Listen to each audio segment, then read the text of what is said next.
Welcome to great students. இப்போ நம்ம question number 4 பார்க்கலாம் exercise 2.5ல if modulus z equal to 3 show that 7 less than or equal to modulus of z plus 6 minus 8i less than or equal to 13 இதை prove பண்ண சொல்றாங்க. சரியா? இப்போ நமக்கு modulus z equal to 3 கொடுத்துருக்காங்க. முதல்ல நம்ம வந்து கிராஃபிக்கலா என்ன கொடுத்துருக்காங்கன்னு பார்ப்போம். மாடுலஸ் z equal to 0 என்ன? z ன்னு ஒரு காம்ப்ளெக்ஸ் நம்பர் ஆரிஜின்ல இருந்து 3 யூனிட் டிஸ்டன்ஸ்ல இருக்குன்னு சொல்றாங்க. அப்ப 3 யூனிட் டிஸ்டன்ஸ்ல என்ன இருக்கும்? ரேடியஸ் 3 யூனிட் அஸ்யூம் பண்ணிக்கிட்டா இந்த சர்க்கிள் மேல உள்ள பாயிண்ட் எல்லாமே modulus z equal to 3 points தான். சரியா? இதான் modulus z equal to 3 points. அடுத்து என்ன சொல்றாங்க? இந்த இன்இக்வாலிட்டியை ப்ரூவ் பண்ணுங்கன்னு சொல்றாங்க. சரியா? இந்த இன்இக்வாலிட்டியை நான் பிரிச்சு பார்க்கிறேன். இந்த இது இருக்கு பாத்தீங்களா? the modulus of z plus 6 minus 8i இருக்கு பாத்தீங்களா? இதை நான் எப்படி எழுத போறேன்னா z minus of minus 6 plus 8i. சரியா? இது என்ன ஃபார்மேட்ல வருது? z1 minus z2 அப்படிங்கிற மாதிரி distance between two points z1 minus z2. அப்ப இது ஒரு பாயிண்ட், இது ஒரு பாயிண்ட். சரியா? zங்கிறது இன்ஃபினிட் பாயிண்ட் நமக்கு தெரியும், ஏற்கனவே அவங்க டிஃபைன் பண்ணியிருக்காங்க பாயிண்ட்ஸ் ஆன் த சர்க்கிள். அப்ப இது வந்து ஃபிக்ஸ்டு பாயிண்ட் தான். -6 + 8 x ஆக்சிஸ்ல -6, தட் இஸ் ரியல் ஆக்சிஸ்ல -6, இமேஜினரி ஆக்சிஸ்ல 8 போனா என்ன ஆகும்? -6 + 8i மார்க் பண்ணிருக்கலாம். -6 + 8i. இப்போ இதை எப்படி ப்ரூவ் பண்றதுன்னு பார்க்கலாம். இப்போ நான் என்ன பண்ண போறேன்? இந்த பாயிண்ட்ஸ் எல்லாமே z தான். ஓகேவா? இப்போ இந்த -6 + 8i இங்க இருக்குன்னா நான் ஒரு எக்ஸாம்பிளுக்கு நான் அஸ்யூம் பண்றேன். if I am assuming this point as z, okay, one of the point z assume பண்ணா இந்த ரெண்டுக்குள்ள டிஃபரன்ஸ் இந்த டிஸ்டன்ஸ் என்ன? Modulus of z minus this point z1 minus z2 இந்த டிஸ்டன்ஸ் கொடுக்க போகுது. சரியா? அப்போ இது ஒரு தேர்ட் சைடு அப்படின்னு நான் அஸ்யூம் பண்ணேன்னா மற்ற ரெண்டு சைடு ஆஃப் ட்ரையாங்கிள் என்ன? இது ஒரு சைடு ஆஃப் த ட்ரையாங்கிள், இது ரேடியஸ் 3 யூனிட்ஸ். அப்புறம் இது என்னது? ஆரிஜின்ல இந்த பாயிண்ட் இருக்கு, இந்த டிஸ்டன்ஸ் என்ன? மாடுலஸ் ஆஃப் -6 + 8i அது ஒரு சைடு. சரியா? அப்ப இது ரெண்டு சைடுன்னு வச்சுக்கலாமா? இது தேர்ட் சைடுன்னு வச்சுக்கலாமா? அப்ப தேர்ட் சைடு வந்து ஃபிக்ஸ்டு கிடையாது, இது மாறிக்கிட்டே இருக்க போகுது. இப்போ இந்த பாயிண்ட் z எடுத்தா இந்த லைன் வரும். சப்போஸ் நான் இந்த பாயிண்ட் எடுத்தேன்னா அப்பவும் தேர்ட் சைடு இப்படி வரப்போகுது. இதை ஜாயின் பண்ணா என்ன கிடைக்கும்? அடுத்த ரெண்டு சைடு. சரியா? அப்ப தேர்ட் சைடா நான் இதை அஸ்யூம் பண்ணிட்டு போய்கிட்டே இருக்கலாம். இங்க இருந்தா கூட என்னது? இது தேர்ட் சைடு, அடுத்து இது ஒரு சைடு, இதை இப்படி ஜாயின் பண்ணி இன்னொரு சைடு. இதே தேர்ட் சைடு இங்க கூட இருக்கலாம். அங்க இருந்தா கூட என்ன ஆகும் பாருங்க, இதை இப்படி ஜாயின் பண்ணுவோம், அது தேர்ட் சைடு ஆயிடும். இது ஆரிஜின்ல ஜாயின் பண்ணா இது ஒரு சைடு, இந்த சைடு ஒரு சைடு, அனதர் பாயிண்ட் -6, 8 இன்னொரு சைடு. சரி, அப்ப கண்டிப்பா இந்த மாதிரி infinite number of triangles form பண்ண முடியும். அப்போ இந்த டிஸ்டன்ஸ் வந்து ஃபிக்ஸ்டு கிடையாது, வேரி ஆகிட்டே இருக்க போகுது. மினிமம் எவ்வளவு இருக்கும், மேக்ஸிமம் எவ்வளவு இருக்கும் அப்படின்னு கண்டுபிடிக்கிறது தான் இந்த பாயிண்ட். சரியா? இந்த distance z minus this point இருக்கு இல்லையா, மினிமம் எவ்வளவு இருக்கும், மேக்ஸிமம் எவ்வளவு இருக்கும் அப்படின்னு பார்க்க போறோம். சரி, ரொம்ப ஜஸ்ட் அப்ளிகேஷனா பார்த்தா எப்படி பாருங்க, நம்ம பார்த்தோன்னே அவுட் ரைட்டா சொன்னா என்ன தெரியும் பாருங்க, இந்த பாயிண்ட் வந்து இதுக்கு ரொம்ப பக்கத்துல இருக்கும். ஏன்னா இது ஒரு கர்வேச்சர்ல இதான் ரொம்ப பக்கத்துல இருக்கு. சரியா? இந்த கர்வேச்சர் வெளியே தள்ளி போனா என்ன ஆகும்? இந்த point directly diagonally opposite point என்ன இருக்கும்? ரொம்ப தூரத்துல இருக்கும். அப்ப நம்ம லாஜிக்ல பார்த்தோன்னு சொல்லலாம் இதோட ஆன்சர். எப்படி? இந்த டிஸ்டன்ஸ் என்ன? மாடுலஸ் ஆஃப் திஸ் வேல்யூ என்ன? 6² + 8², the total distance 10 யூனிட் நமக்கு தெரியும். இது ரேடியஸ் 3 யூனிட். அப்போ மொத்த டிஸ்டன்ஸ் இங்க இருந்து இங்க பார்த்தா 13 யூனிட் மேக்ஸிமம் டிஸ்டன்ஸ்.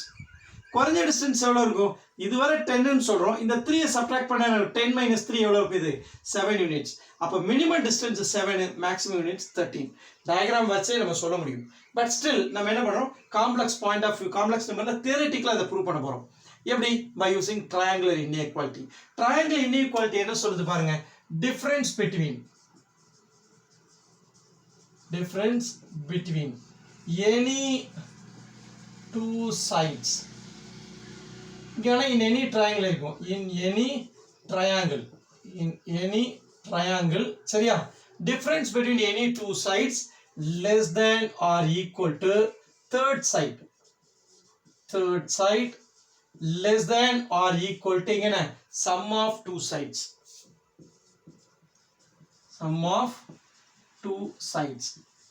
இந்த தியரியை நம்ம கிளியரா எக்ஸ்பிளைன் பண்ணிருக்கோம். தியரி வீடியோவை பாருங்க, இதை டீடைலா எக்ஸ்பிளைன் பண்ணிருக்கோம். ஸோ அப்போ இங்கே என்ன வரும் பாருங்க, இது modulus of z1 minus modulus of z2. இது என்ன சொல்றோம்? இது ரெண்டு டிஃப்ரெண்ட் சைட்னா எது பெருசோ அதுல இருந்து சிறுசை கழிச்சு போடுறது அவுட் சைட் மாடுலஸ் போடுங்க. எதுக்கு? ஆல்வேஸ் பாசிட்டிவ் வேல்யூ வருங்க இந்த மாடுலஸ் வெளியே உள்ளது. இது டிஸ்டன்ஸ் பார்த்துக்கும். இங்க என்ன? Less then or equal to third சைட்னா எப்படி எழுதுவோம்? சரியா? z1 + z2 third side. Depends on context. ஒரு சில நேரம் Z1 plus Z2 வரும், sometimes Z1 minus Z2 வரும். Depends on the parallelogram diagonal பொறுத்து. மெயின் diagonal இந்த பக்கம் உள்ள diagonal பொறுத்து இது வேரி ஆகும். அதை பத்தி ஒண்ணும் இல்ல. இன்இக்வாலிட்டி மாறாது, அதுதான். less than or equal to sum of two sides என்ன modulus of Z1 plus modulus of Z2. இங்க நான் outside modulus போட்டுருக்கேன், இங்க outside modulus போடல. ஏன்னா ரெண்டுமே ஆட் தான் போடுறோம். இங்க சப்ட்ராக்ட் பண்றனால தான் பெருசுல இருந்து சிறுசுல இருந்து பெருசு கழிச்சா நெகட்டிவ் வர வாய்ப்பு இருக்கு. அதுதான் இந்த outside modulus. சரியா? ரைட். இப்போ நம்ம கான்டெக்ஸ்ட்ல Z1 எது Z2 எது அப்படின்னு பார்த்தோம்னா நம்ம கான்டெக்ஸ்ட்ல இப்போ Z1ங்கிறது இந்த பாயிண்ட் Z1னா இது Z2 அப்படி வச்சுக்கலாம். சரியா? Z1 இந்த பாயிண்ட் Z2. அப்போ இங்க என்ன வர போகுது? மாடுலஸ் ஆஃப் Z போட்டுக்குமா மைனஸ் Z2 என்ன மாடுலஸ் ஆஃப் -6 plus 8i அப்படி வச்சுக்குவோம். less than or equal to third side என்ன Z1 plus Z2 அப்ப என்ன Z plus என்னது -6 plus 8i. சரியா? Z1 plus Z2 இங்க மாடுலஸ் போட்டுங்க. less than or equal to modulus of Z1 என்ன இதேதான் modulus of Z plus modulus of 6 minus 6 plus 8i. சரியா? அடுத்து நம்ம என்ன பண்ணலாம் பாருங்க. இப்போ இதை எக்ஸ்பேண்ட் பண்ணி சிம்பிளை பண்ணிடுமா? சிம்பிளை பண்ண அந்த பேட்டர்ன் வந்துடும். ப்ளஸ் போகும்போது என்ன ஆகும்? இது நான் தப்பா எழுதிருக்கேன். Z1 minus Z2 இங்க மைனஸ் வரும். Z1 minus Z2 format எழுதிருக்கேன். இப்போ மைனஸ் உள்ள போனா +6 + 8 ஆயிடும். -8 ஆயிடும். சரியா? தேவையானது வந்துடும். இப்போ இங்க என்ன மாடுலஸ் ஆஃப் Z வேல்யூ எழுதிருமா? 3 மைனஸ் இதோட வேல்யூ என்ன வந்திருக்கு? நமக்கு 10 வந்திருக்கு. 10 that is less than or equal to இங்க நமக்கு given sum ஃபார்மேட் வந்துடலாம். Z plus 6 minus 8i இந்த ஃபார்ம் வந்துரும். less than or equal to இது என்னது? இதோட வேல்யூ 3 plus இங்க என்ன மைனஸ் இதுக்கு மாடுலஸ் பண்ணும்போது என்ன 10. சரியா? மாடுலஸ் ஆஃப் திஸ் வேல்யூ 10 இங்க பண்ணிருக்கோம் இல்லையா? root of 6 square plus 8 square ஸ்ட்ரைட்டா போட்டுக்கலாம். இல்ல எழுதலாம், ஒரு ஸ்டெப் தேவையில்லை, நம்ம பார்த்தாலே தெரியல. வேணா இந்த இடத்துல வேணா மாடுலஸ் எழுதிக்கலாம்.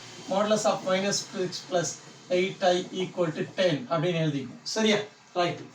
இப்போ அடுத்த ஸ்டெப்ல என்ன ஆக போகுது? -7 வரப்போகுது. இங்க மாடுலஸ் இருக்கு. சரியா? அப்ப மாடுலஸ் இருந்தா -7 +7 எழுதிடலாமா? மாடுலஸ் ரிமூவ் பண்ணும்போது -7 +7 ஆயிடும். சரியா? 11 less than or equal to இங்க என்ன தேவையான record Z plus 6 minus 8i modulus less than or equal to 13. Prove பண்ணிட்டான் பாருங்க. ப்ரூவ்டா. ஸோ இந்த இன்இக்வல் ட்ரையாங்கிள் இன்இக்வாலிட்டி வச்சு முடிச்சிட்டோம். அப்ப என்ன சொல்லலாம்? hence proof. இதே மாடல் என்ன இருக்கு? எக்ஸாம்பிள்ல ஒரு சம் இதே மாடல் கொடுத்துருக்காங்க, எக்ஸசைஸ்ல ஒரு மாடல் ஒரு சம் கொடுத்துருக்காங்க. ரெண்டுமே முக்கியமான சம், நல்லா பார்த்துங்க. IIT JEE point of view ரொம்ப ரொம்ப முக்கியமான கொஸ்டின் இந்த கொஸ்டின். சரியா? பல தடவை கேட்டாங்க. வீடியோ பிடிச்சா லைக் பண்ணுங்க, ஷேர் பண்ணுங்க, சப்ஸ்கிரைப் பண்ணுங்க, பெல் பட்டன் ப்ரெஸ் பண்ணி வச்சுங்க. அப்பதான் நாங்கள் எக்ஸாம் ஓரியன்டட் லைவ் கிளாஸ் பண்ணும்போது ஒரு நோட்டிஃபிகேஷன் வரும். தேங்க்யூ ஃபார் வாட்சிங் த வீடியோ.